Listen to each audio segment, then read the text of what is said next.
Rough Edge FM.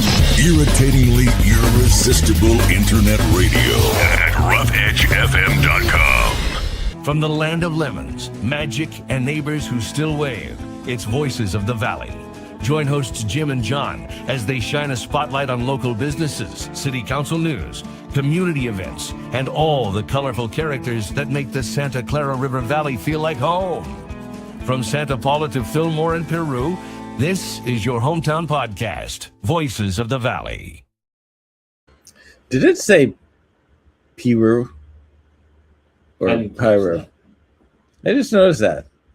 No. Yeah? Well, Check on that. I was focused on our pictures. We need to update our pictures.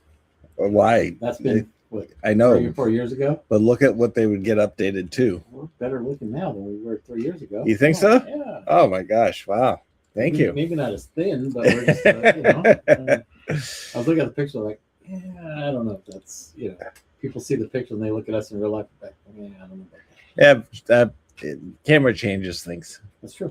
That's true. So, a couple of things we were talking about. One was obviously the AI, but before we get into that, I wanted to ask you a question about what the heck is going on with time. Yeah, we were just talking about that. I know, it's 3 months into the year already. So do you remember as a kid, the day before Christmas, you were extra special good because you knew Santa Claus wasn't going to come if you were bad? Yeah. And that day was probably like the longest day in history. Yep. Because you didn't want to go to bed by midnight. You're just kind of sitting there twiddling your thumbs like, okay, when's he coming? When's he coming? Just hanging out. Right. It just seemed like the day took forever because it's like Christmas, oh, Christmas. Mm-hmm. And now we're going to be planning the Christmas parade pretty soon. Yeah. I mean, we are 3 months into the new year. Yeah, next Tuesday is the end of our first quarter of the year. It's like, where did it all go? Yeah. We were still talking about Christmas, We were. Yeah, not too long ago. And not too long ago, we were talking about, man, we're going to be planning for Christmas pretty soon. And now it came and went. And we're back up to that time of it's crazy. Yeah, and, we're planning second quarter stuff. It's taking us through mid-year now.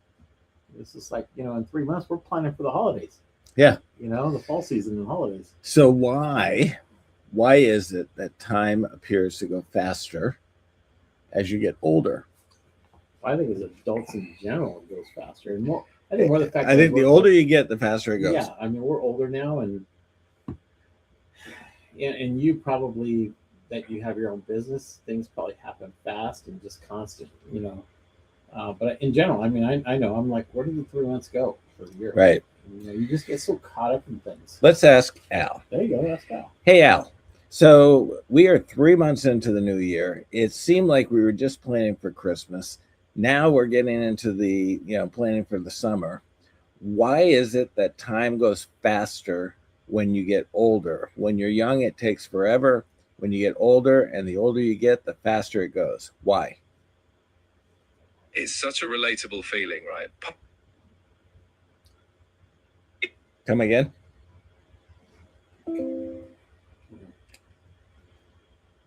Al? Oh my gosh. Time flew past him. I know. It's a relatable feeling. Al, we didn't hear that statement, so say it again. Of course. So when we're young, each year is a large portion of our life. But as we age, each year is a smaller fraction of what we've already lived. So it feels like it's flying by. Okay. That wasn't much of a... Al has been kind of annoying me lately because I've been asking him questions. He interrupts me all the time. Sometimes he answers things and it's like, that is not the question I asked. That's how you're asking the question. No, I think we're having a little spat. A little lover squirrel? Yeah, a little lover squirrel. Yeah, so take care of him. You gotta be nicer to him. Al's not the guy that I thought he was. Well, guys change. And if you're annoying him, I can see why. Well, he's annoying me. Could be both ways. Yeah, it might be. Maybe it's time to just take a break from each other. It might be. Time to see some other AI people. Let's see. Hey, Al, do you think it's time we take a break? Because I'm getting kind of annoyed. No problem at all, Jim. A little break sounds like a great idea. Whenever you're ready to chat again, I'll be here. Take care for now. Oh, he just shut you down.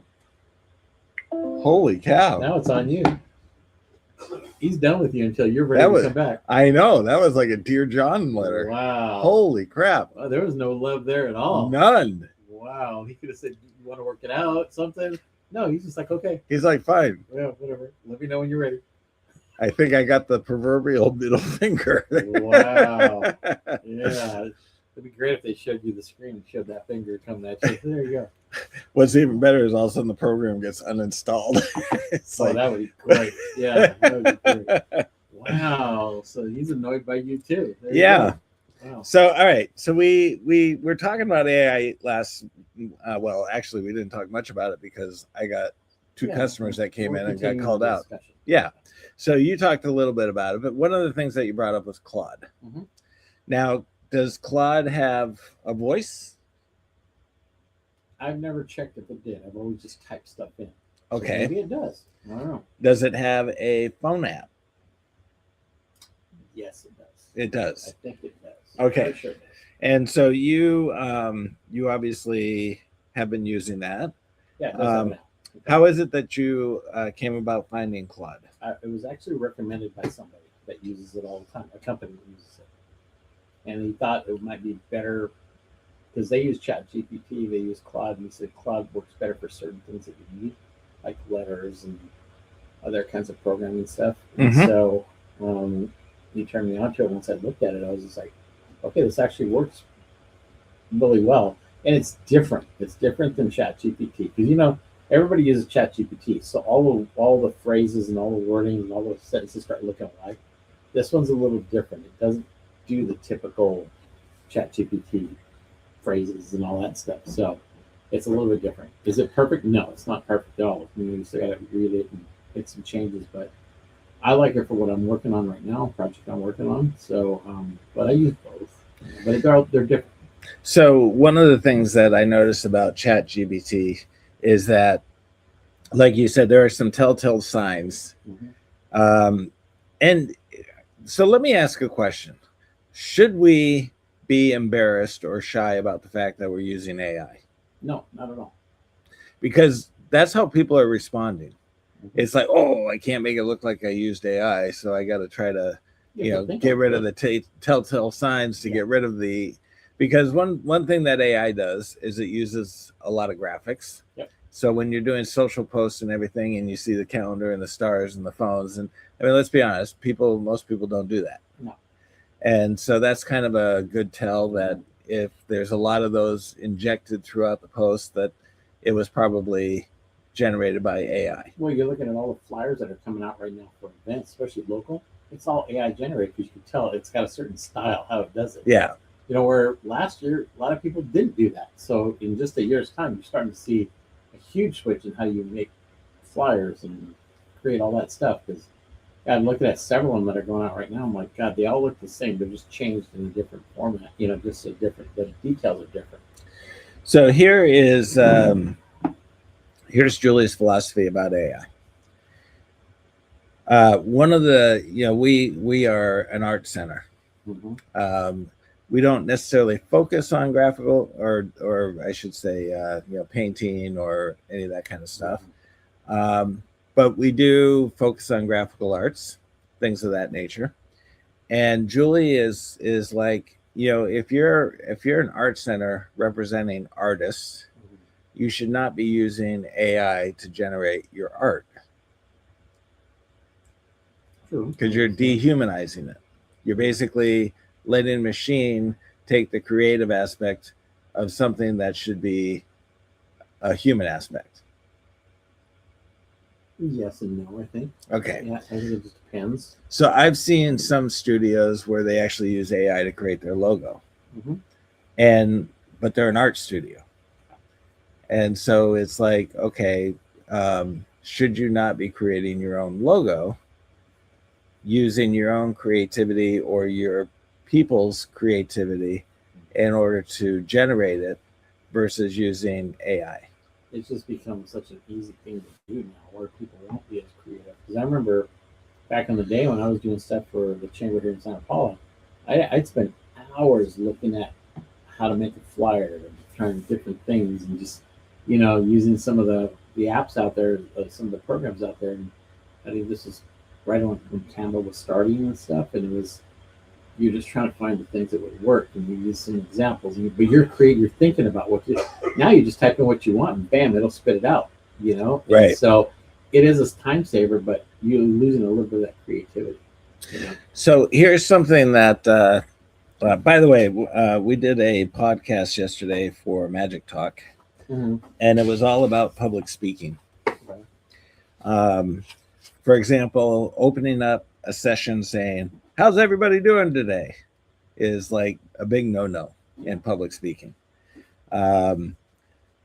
You really should be doing something more that commands the audience and stuff like that. So we went through the whole thing, and one of the biggest things is the kind of sort of basically honestly just I feel so well specific words. Yeah. I'm really trying. Now I would have said, so I'm really trying, but I said I'm really trying to avoid using those. And one of the exercises that it talks about how to go about to stop using those kind of words is a silent pause. You see a lot of that where they're saying take a pause in between certain things. Yeah. Because you're trying to put a filler in there. It's okay to have a little gap. Right. They're saying a silent pause it's okay. Yeah. And it can actually create a little bit more drama or mystique. We do it sometimes in magic when you have a magical moment that happens. You don't want to jump right into the next thing. You want people to be able to absorb it a little bit, take it in and go, wait a minute, that just happened. Last week I did a public comment at the Moorpark Chamber of Commerce. City of Moorpark for the Chamber of Commerce there. And so I wrote my presentation, and then I ran it through ChatGPT or through Claude. I ran it through Claude to just make sure it was all formatted correctly and whatever. And it formatted it, and in between the paragraphs it said, take a pause. Oh, wow. And I thought that was interesting that it said that. And then I wrote a speech for our state of Moorpark next week, or 2 weeks. I wrote the speech for my board chair, and it instructed her between to take a pause, and then it said so that way they could understand, like finishing it was something about the events we do. It says take a pause and let them absorb. I don't know if absorb was the right word they use, but something that way they can take that in or something. And then it went to another one about what's coming up, and then it said take a pause. And then it said another one where she introduces and thanks the staff. It says take a pause to let the audience applause the staff. It was weird. It just I didn't ask for it. It just put it in there after each paragraph, and I'm like, okay, that makes sense, But I did that when I spoke.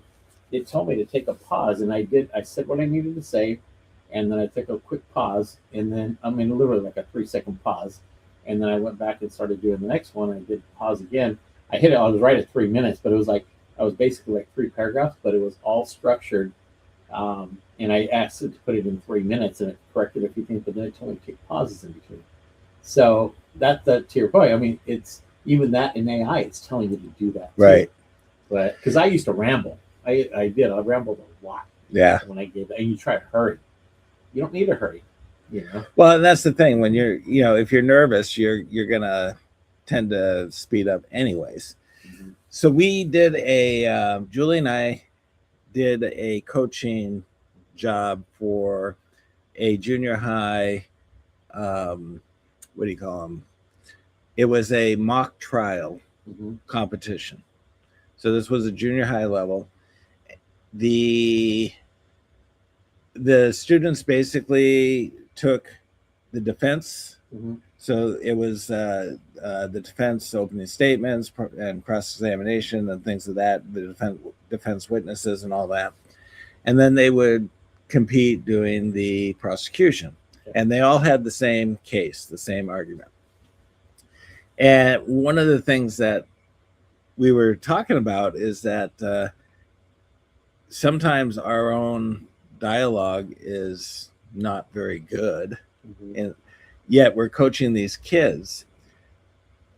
But we realize that, you can coach somebody just because you don't necessarily always follow and practice what the right things are to do doesn't mean that you don't know what the right things are to do. Yeah. And so one of the things that we were coaching the kids is during the closing arguments for the prosecution, there was a statement where the kid who was being the prosecutor stood up and said,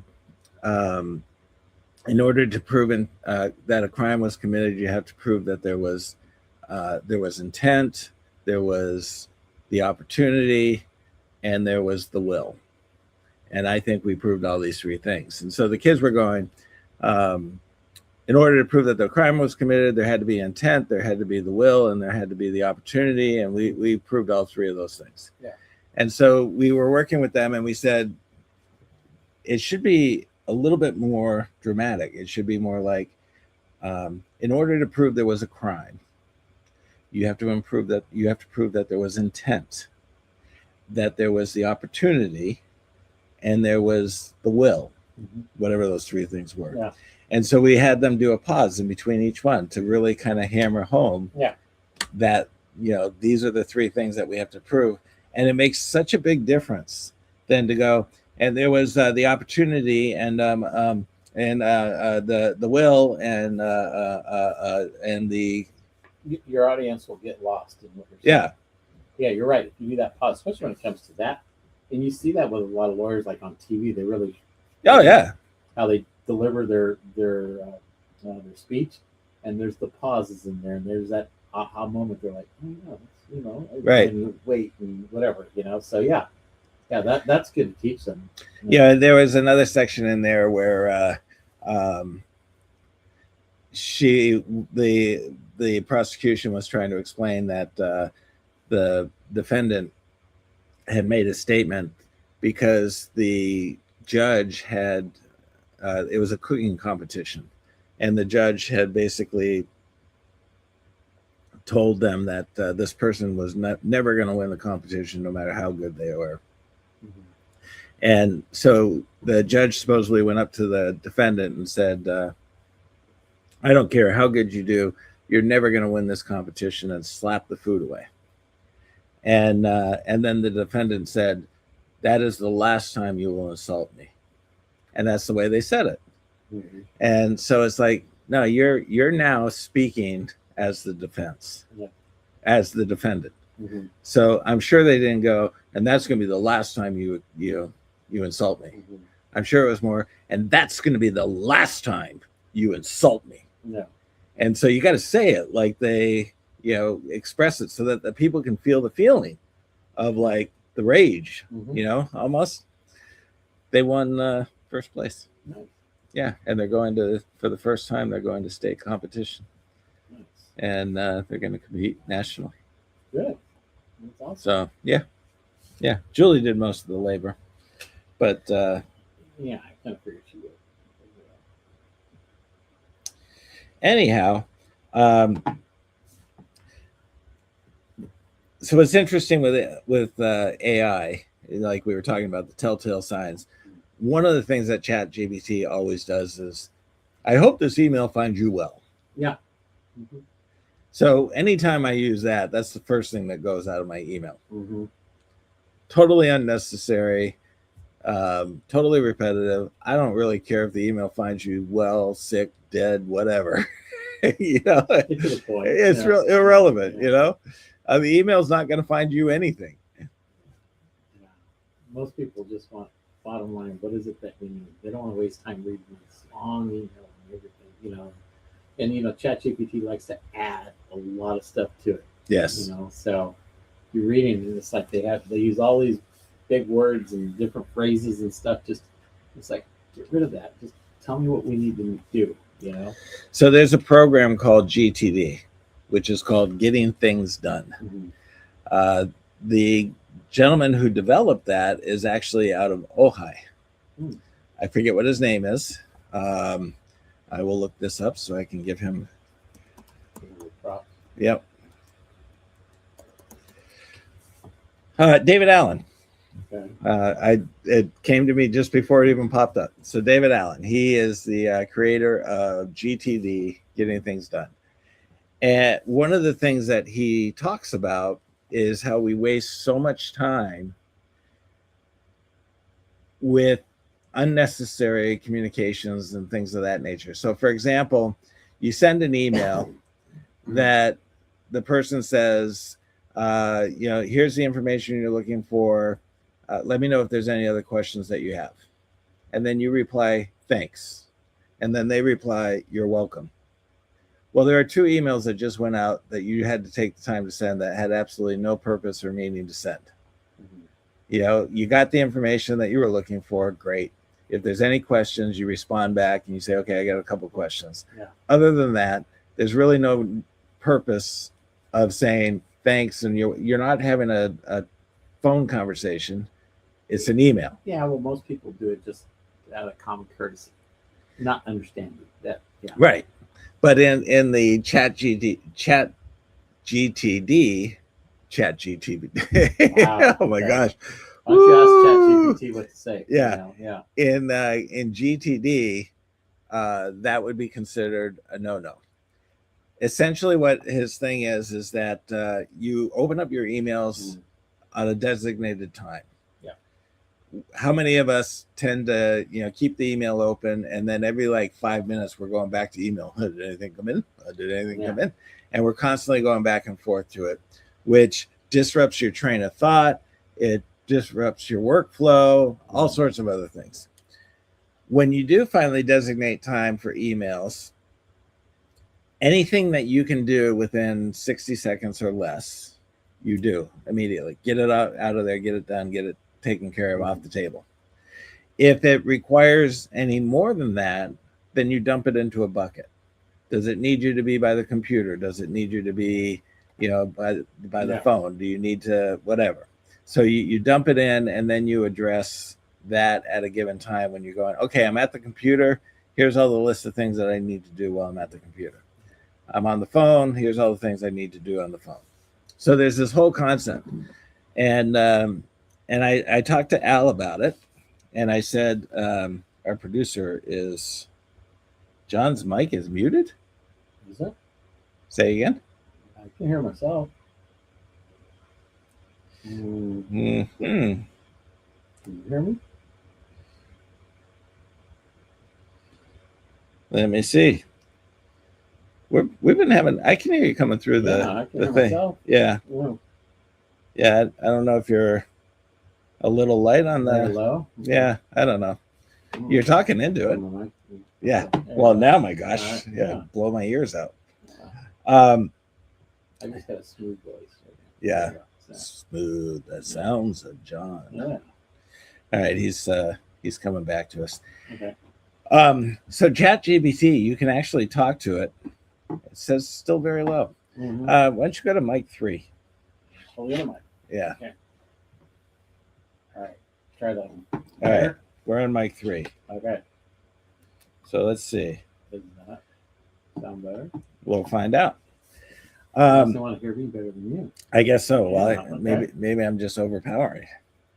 You are. No. I am. Mm-hmm. So you can actually ask ChatGPT Mm-hmm. about GTD, Okay. and it will give you the recommended structure that you should follow, the buckets that you should create in order to put things into it. Yeah. And it will help you organize your day. Nice. Now, one of the things that they're starting to do with AI is AI can actually read your emails and make responses without you even touching them. That's kind of scary. Yeah, I wouldn't allow that. I know. But there is a service. That would work for auto replies, though, right?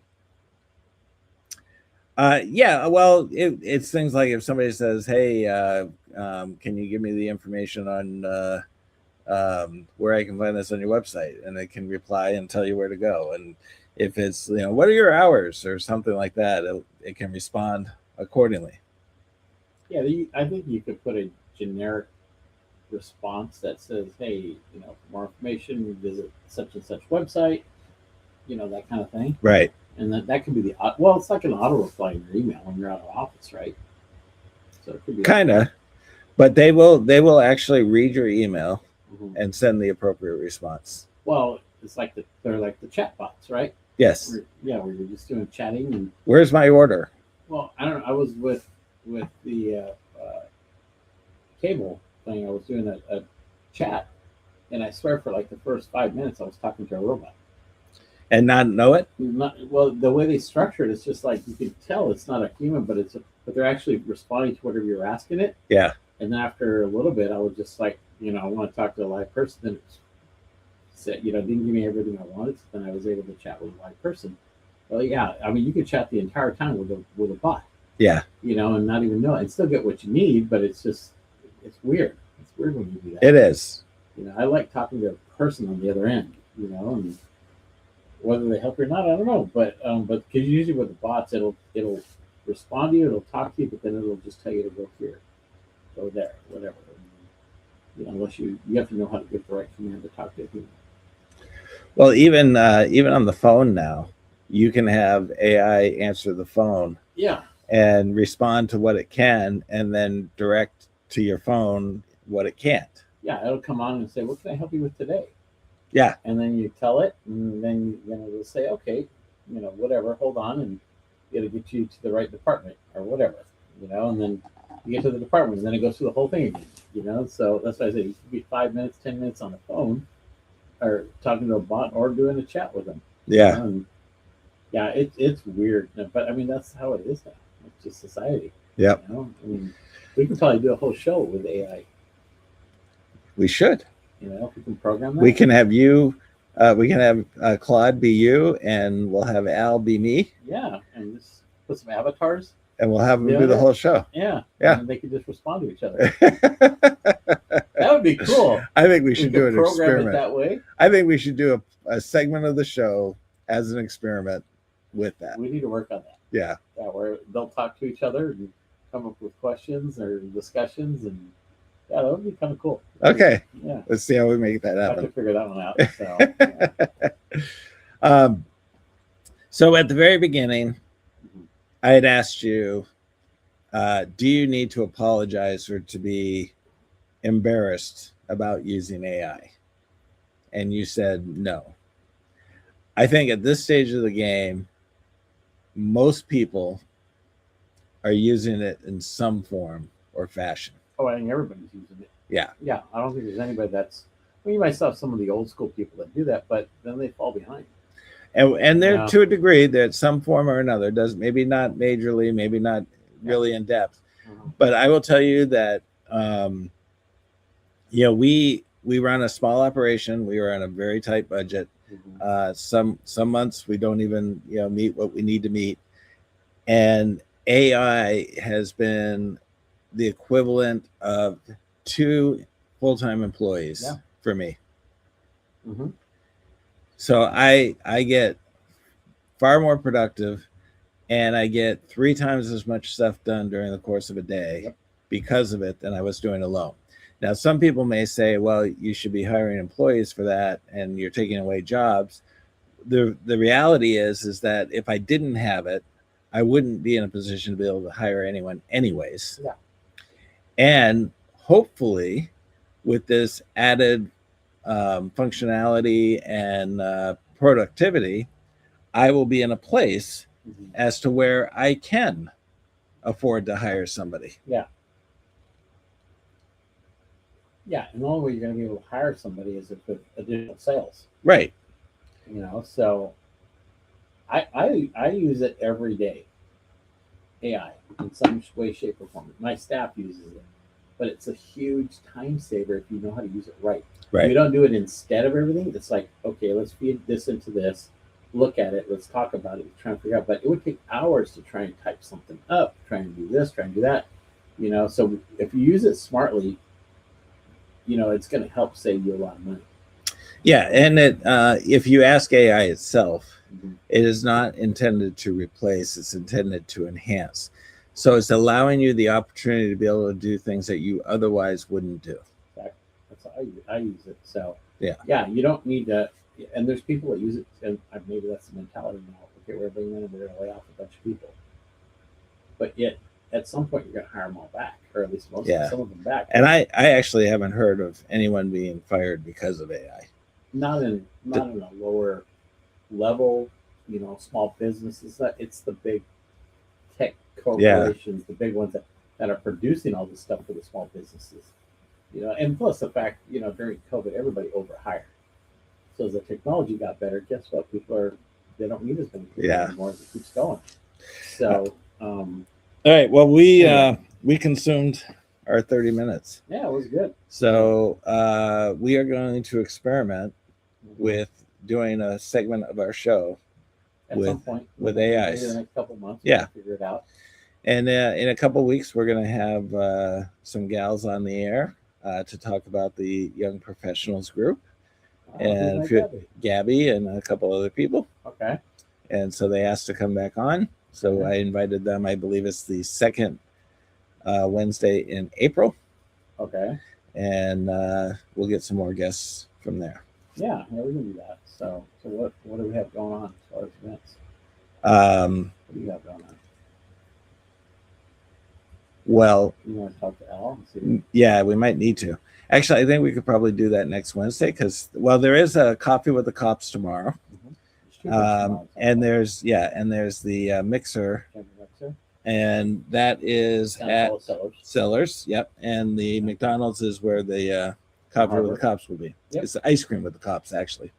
No, this will be coffee because it's in the morning. It's in the morning. Yeah, okay, we can't get. We did cones with the cops. Okay, so we can't do ice cream this time. I'm sure they might have ice cream early. So you created a masterpiece and you did yours. I did. Yeah, it was a spectacle, So, but it was a cool twist on the Coffee with the Cops that we did. So, yeah. So I know there's two big things going on tomorrow. The Coffee with the Cops, like you said, the Mixer, and then you have something coming up right this week for shows. No, next Friday. Next Friday. Yeah. You're still doing Glen Tavern, right? Still doing the Glen Tavern every Friday and Saturday from 6 to 8 p.m. Good. So come see me. All right. All right. We will see you all next week. In the meantime, Al, you guys gotta stay safe. This has been a Rough Edge Studios production.